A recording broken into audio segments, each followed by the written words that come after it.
आज के क्लास में हम पढ़ेंगे अपभ्रंश साहित्य। आज हमारी सरस्वती पांडे गोविंद पांडे के बुक की तीसरी क्लास है, जिसमें हम अपभ्रंश साहित्य को पढ़ेंगे। अपभ्रंश साहित्य में हम सबसे पहले किस कवि को देखते हैं? स्वयंभू को। अपभ्रंश साहित्य में सबसे पहले हम स्वयंभू को देखते हैं। अपभ्रंश साहित्य, डॉक्टर राम कुमार वर्मा ने अपभ्रंश भाषा के प्रथम कवि स्वयंभू को हिंदी का प्रथम कवि माना है। स्वयंभू 8वीं शती 783 ईस्वी के आसपास विद्यमान थे। स्वयंभू को ही जैन परंपरा का भी प्रथम कवि माना जाता है। स्वयंभू के 3 ग्रंथ बताए जाते हैं: पौमचरित, ऋठलेम चरित्र, स्वयंभू छंद। स्वयंभू को अपभ्रंश भाषा का वाल्मीकि तथा व्यास कहा जाता है। इम्पॉर्टेंट है, स्वयंभू को क्या कहा जाता है? अपभ्रंश भाषा का वाल्मीकि तथा व्यास कहा जाता है। स्वयंभू ने अपनी भाषा को क्या कहा है? देसी भाषा कहा है। स्वयंभू ने पौमचरित को उसके पुत्र त्रिभुवन ने पूरा किया। स्वयंभू के पौमचरित को, स्वयंभू का ग्रंथ है, रचना है पौमचरित, उसको किसने पूरा किया? उनके पुत्र त्रिभुवन ने पूरा किया। पौमचरित में राम का चरित्र विस्तार से वर्णित है। पौमचरित में राम का चरित्र, अब इसमें से क्वेश्चन बन सकता है कि राम का चरित्र स्वयंभू के किस ग्रंथ में वर्णित है? तो पौमचरित में। शिव सिंह सिंगर ने अपने ग्रंथ शिव सिंह सरोज में किसी पुरानी अनुश्रुति के आधार पर 7वीं शताब्दी के पुष्य पुण्य को हिंदी का प्रथम कवि माना है। अब इसमें ये भी क्वेश्चन आ सकता है कि आदिकाल में पुष्य पुण्य को हिंदी का प्रथम कवि किसने माना है? शिव सिंह सिंगर ने। किस ग्रंथ में? शिव सिंह सरोज में। हजारी प्रसाद द्विवेदी के अनुसार यह पुष्य असंभवतः अपभ्रंश का प्रसिद्ध कवि पुष्यदंत है। इसका आविर्भाव 9वीं शती में हुआ। सर्वमान्य धारणा है कि पुष्यदंत का आविर्भाव 972 ईस्वी 10वीं शती में हुआ। पुष्यदंत की प्रमुख रचनाएं हैं 63 महापुरुष गुणालंकार, शणै कुमार चरु, जसहर चरु। पुष्यदंत के 63 महापुरुष गुणालंकार को ही महापुराण के नाम से जाना जाता है। किसको? 63 महापुरुष गुणालंकार के नाम से। महापुराण में 63 महापुरुषों का जीवन चरित्र वर्णित है। कितने? 63 महापुरुषों का जीवन चरित्र वर्णित है। पुष्यदंत ने अपने चरित्र काव्यों में चौपाई छंद का प्रयोग किया है। पुष्यदंत ने साहित्य की रचना विशुद्ध धार्मिक भाव से किया है। पुष्यदंत ने साहित्य की रचना विशुद्ध धार्मिक भाव से किया है। अपभ्रंश और आहट में चौपाई 15 मात्राओं का छंद। पुष्यदंत को हिंदी का भवभूति कहा जाता है। किसको हिंदी का भवभूति कहा जाता है? पुष्यदंत को। शिव सिंह सिंगर ने पुष्य कवि को भाखा की जड़ कहा है। शिव सिंह सिंगर ने पुष्य कवि को क्या कहा है? भाखा की जड़ कहा है। पुष्यदंत ने स्वयं को अभिमान मेरु, काव्य रत्नाकर, कविकुल तिलक आदि उपाधियों से विभूषित किया है। हरिशरण ने अपनी धम्म परीक्षा में अपभ्रंश के 3 कवि माने हैं: चतुर्मुख, स्वयंभू और पुष्यदंत। स्वयंभू ने चतुर्मुख को पद्दड़िया बंध का प्रवर्तक तथा सर्वश्रेष्ठ कवि कहा है। पद्दड़ी 16 मात्रा का मात्रिक छंद है। इस छंद के नाम पर इस पद्धति पर लिखे जाने वाले काव्यों को पद्दड़िया बंध कहा गया है। पुष्यदंत मानेखेड़ के प्रतापी राजा कर्ण के महात्म भीम के सभा कवि थे। धनपाल वाग के पतिराज मुंज के कवि सभा रत्न थे, जिन्हें मुंज ने सरस्वती की उपाधि दी थी। अपभ्रंश के तीसरे प्रमुख कवि धनपाल ने 10वीं शती में भविष्यत कहा की रचना की। किसकी रचना की? भविष्यत कहा की रचना की। अपभ्रंश के तीसरे कवि धनपाल ने 10वीं शती में भविष्यत कहा की रचना की। 12वीं शताब्दी में जिनदत्त सूरि द्वारा लिखित ग्रंथ उपदेश रसायन रास 1114 ईस्वी को जैन रास काव्य परंपरा का प्रथम ग्रंथ माना जाता है। उपदेश रसायन रास अपभ्रंश का प्रथम रास काव्य है। अपभ्रंश का प्रथम रास काव्य क्या है? उपदेश रसायन रास। रास काव्य परंपरा का हिंदी में प्रवर्तन करने का श्रेय किसको है? भारतेश्वर बाहुबली रास को। किस सन में इसका प्रकाशन कब हुआ? 1184 ईस्वी। इसके रचयिता कौन है? शालिभद्र सूरि हैं।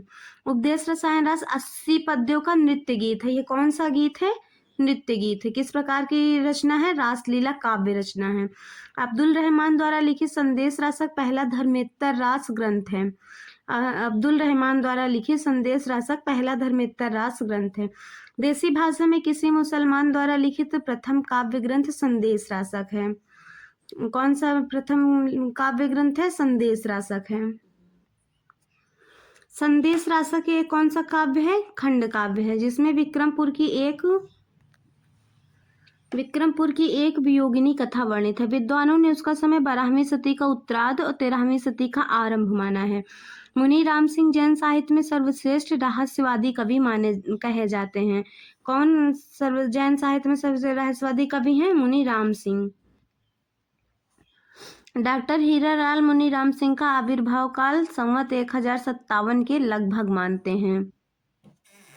मुनि राम सिंह ने पाहुर दोहा की रचना की। पाहुर दोहा की रचना किसने की? मुनि राम सिंह ने। अपभ्रंश भाषा में दोहा काव्य का आरंभ 6ठी शताब्दी की कवि जोइंदू से माना जाता है।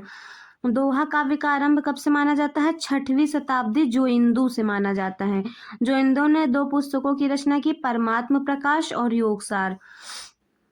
जोइंदू की रचना का क्या नाम है? जोइंदू की रचना का क्या नाम है? पुस्तक का नाम परमात्म प्रकाश और योगसार।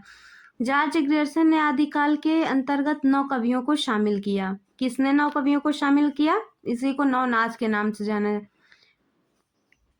जॉर्ज ग्रियर्सन ने आदिकाल के अंतर्गत 9 कवियों को शामिल किया। पुष्य कवि, खुमान सिंह, केदार, कुमारपाल, अनन्यदास, चंद्र, जगनीक, सारंगधर एवं जोधराज।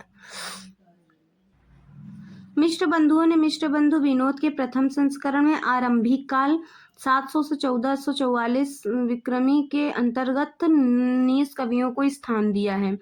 ये 19 कवि इस प्रकार हैं: पुष्य पुण्य, अज्ञात कवि, नंद कवि, मसूद, कुतुब अली, साइदान चारण, अकरम फैज, चंद, जगनीक, केदार कवि, वारदर वेड़ी। इनके रचना पुष्य पुण्य की अज्ञात रचना इन्होंने बताया है। अज्ञात कवि खुमान रासो और नंद कवि रचना का अज्ञात बताया है। उसका अज्ञात, इसकी इम्पोर्टेंट चंद पृथ्वीराज रासो चंद्रवरदाई, जगनीक का आल्हा। आगे हम देखते हैं। केदार कवि वारदार वेड़ी, जल्हन भूपति, नरपति नाल का विसल देव रासो 1354, नल्ल सिंह विजयपाल रासो, सारंगधर हमीर काव्य, अमीर खुसरो, मुल्ला दाऊद गोरखनाथ। नूकर चंदा की प्रेम कहानी किसमें है? मुल्ला दाऊद में है। मिश्र बंधुओं ने अपने मिश्र बंधु विनोद के अगले संस्करणों में नाथ पंथियों और सिद्धों को सम्मिलित करते हुए इस काल में कवियों का संख्या 75 तक पहुंचा दी। आचार्य रामचंद्र शुक्ल ने अपने साहित्य में आदिकालीन रचनाओं को 2 वर्गों में विभक्त किया है: अपभ्रंश और देश भाषा बोलचाल की। आचार्य शुक्ल ने निम्नांकित 12 रचनाओं को ही साहित्य में स्थान दिया है: अपभ्रंश की रचनाएं विजयपाल रासो, हमीर रासो, कीर्तिलता, कीर्ति पताका। इसकी ट्रिक भी है विजय हमीर की। इसकी ट्रिक क्या है? विजय हमीर की। अपभ्रंश की रचनाएं क्या है? विजय हमीर की, विजयपाल रासो, हमीर रासो, कीर्तिलता, कीर्ति पताका। देश भाषा काव्य की रचना खुमान रासो, बीसल देव रासो, पृथ्वीराज रासो, जयचंद्र प्रकाश, जयमंगज चंद्रिका, परमाल रासो, खुसरो की पहेलियां, विद्यापति पदावली। आचार्य हजारी प्रसाद द्विवेदी ने आदिकाल के अंतर्गत 9 कवियों को शामिल किया है: हेमचंद्र गुजरात के सोलंकी राजा सिद्धराज जयसिंह उनके भतीजे कुमारपाल चरित के दरबार में रहते थे। हेमचंद्र किसके दरबार में रहते थे? सोलंकी राजा सिद्धराज जयसिंह उनके भतीजे कुमारपाल के राज दरबार में रहते थे। आचार्य के व्याकरण का नाम सिद्ध हेमचंद्र शब्दानुशासन था। हेमचंद्र के बारे में बता रहे हैं। हेमचंद्र का व्याकरण सिद्ध हेम नाम से प्रसिद्ध हुआ। सिद्ध हेम में संस्कृत, प्राकृत और अपभ्रंश तीनों का समावेश किया गया है। ये हेमचंद्र प्रसिद्ध जैन आचार्य थे। इनका जन्म 1088 ईस्वी में हुआ।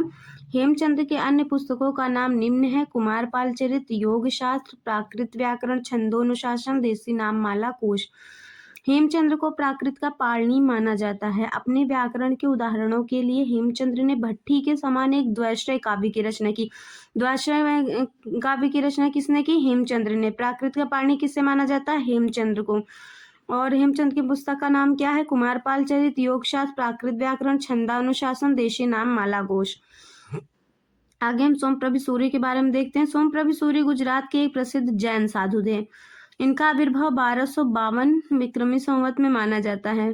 सोमप्रभु सूरी ने कुमारपाल प्रतिरोध 1241 संवत नामक एक गद्य पद्य में संस्कृत प्राकृत काव्य लिखा। जौनाचार्य मेरुतुंग ने संवत 1361 में प्रबंध चिंतामणि नामक एक ग्रंथ की संस्कृत भाषा में रचना की। मेरुतुंग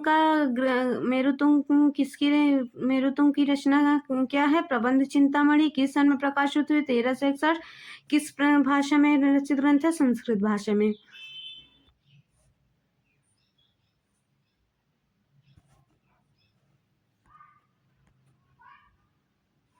प्रबंध चिंतामणि में कुछ दोहे मालवा नरेश भोज के चाचा मुंज के कहे हुए हैं।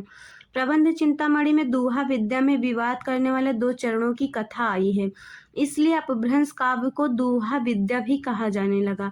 अपभ्रंश से पूर्व दोहा का प्रयोग नहीं होता था। लक्ष्मीधर ने 14वीं शताब्दी के अंत में प्राकृत पैंगलम नामक एक ग्रंथ का संग्रह किया। प्राकृत पैंगलम में विद्याधर, सारंगधर, जज्जल, बब्बर आदि कवियों की रचनाओं को संकलित किया गया है।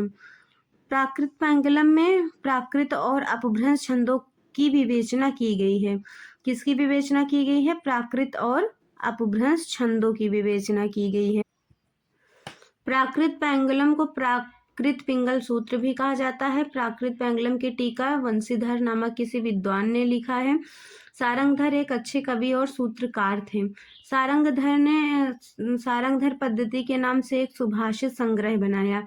सारंगधर पद्धति में बहुत से शाबर मंत्र और भाषा चित्र काव्य भी दिया गया है। आचार्य शुक्ल ने प्राकृत पैंगलम के कुछ छंद के आधार पर हमीर रासो ग्रंथ के अस्तित्व की कल्पना की, जिसका रचनाकार सारंगधर को बताया। राहुल चांद कित्यायन ने जज्जल नामक किसी कवि को इसका रचयिता घोषित किया। हजारी प्रसाद द्विवेदी का कथन है, हमीर शब्द अमीर का विकृत रूप है जो किसी पात्र का ना होकर एक विशेषण के रूप में प्रयुक्त हुआ है। शिव सिंह सेंगर के अनुसार चंद की औलाद में सारंगधर कवि हुए थे, जिन्होंने हमीर गैरा और हमीर काव्य भाषा में बनाया था। आगे हम देखते हैं सारंगधर के बारे में।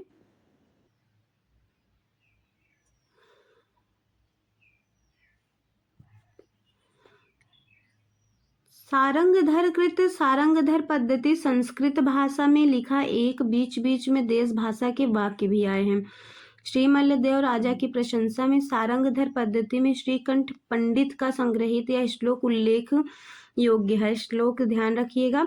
नूनम बादलम छाई खे पसरी निश्राण शब्दा खरह शत्रुम पाड़ लुटाड़ तोड़ हसिनो एवं भड़न्त्युद्भटा।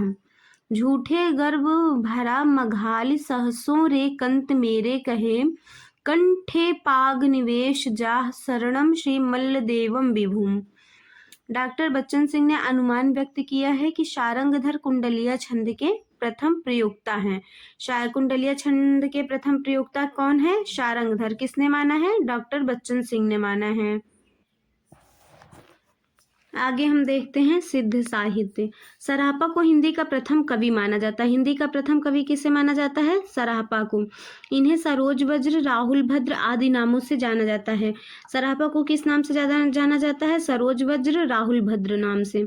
सिद्धों में सबसे पुराने कौन हैं? सराहपाद हैं। सिद्धों ने बौद्ध धर्म के वज्रयान तत्व का प्रचार करने के लिए जो साहित्य जन भाषा में लिखा वह हिंदी के सिद्ध साहित्य की सीमा में आता है। वज्रयान का केंद्र क्या था? श्री पर्वत पर रहा। सहजयानियों की भाषा का नाम क्या है? संधा भाषा। सहजवानियों की भाषा का क्या नाम है? संधा भाषा।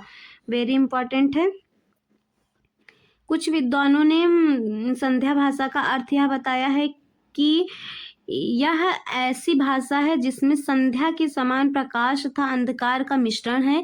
ज्ञान के आलोक से उसकी सारी बातें स्पष्ट हो जाती हैं। कुछ विद्वानों ने संध्या भाषा का अर्थ अभिसंधि अभिप्रायुक्त वाणी बताया है। पंडित विधुशेखर शास्त्री ने बताया कि मूल शब्द संध्या भाषा नहीं बल्कि संधा भाषा रहा होगा। संध्या भाषा नहीं रहा होगा, क्या रहा होगा? संधा भाषा रहा होगा। ज्योतिरीश्वर ठाकुर रचित वर्ण रत्नाकर नामक 14वीं शताब्दी के मैथिली ग्रंथ में 84 सिद्धों के नाम दिए गए हैं। सहजवानियों की संध्या भाषा का प्रभाव संत कवियों पर भी पड़ा और वे उलट बासिया लिखने लगे। राहुल चांद कित्यायन ने सराहपात का समय 769 ईस्वी स्थिर किया है। विनय तोष भट्टाचार्य ने सरापात का समय 690-633 स्थिर किया है। इनके लिखे 32 ग्रंथ बताए जाते हैं। इनमें क्या, जिनमें दोहा कोश प्रसिद्ध है। महामहोपाध्याय हरिप्रसाद शास्त्री द्वारा संपादित बौद्ध गान और दोहा में सरापा और कृष्णाचार्य का दोहा संग्रहित है। महामहोपाध्याय हरिप्रसाद शास्त्री ने बौद्ध गान और दोहा में संग्रहित पुस्तकों की भाषा को प्राचीन बंगला कहा है। दोहा कोश का संपादन डॉक्टर प्रबोध चंद्र बागची ने किया। दोहा कोश में त्रिलोपा, सराहपा, कंडपा के दोहे संग्रहित हैं। सराहपा की जीवन दृष्टि संक्षेप में इस प्रकार है। सराहपा का जीवन दृष्टि संक्षेप में इस प्रकार है। सहज संयम, पाखंड और आडंबर विनाश, गुरु सेवा, सहज मार्ग, महासुख की प्राप्ति। बच्चन सिंह ने लिखा है, आक्रोश की भाषा का पहला प्रयोग सराहपा में ही दिखाई देता है। किसमें दिखाई देता है? सराहपा में। सिद्धों की भाषा को संध्या भाषा का नाम मुनिदत्त तथा अद्रैवज्य ने दिया।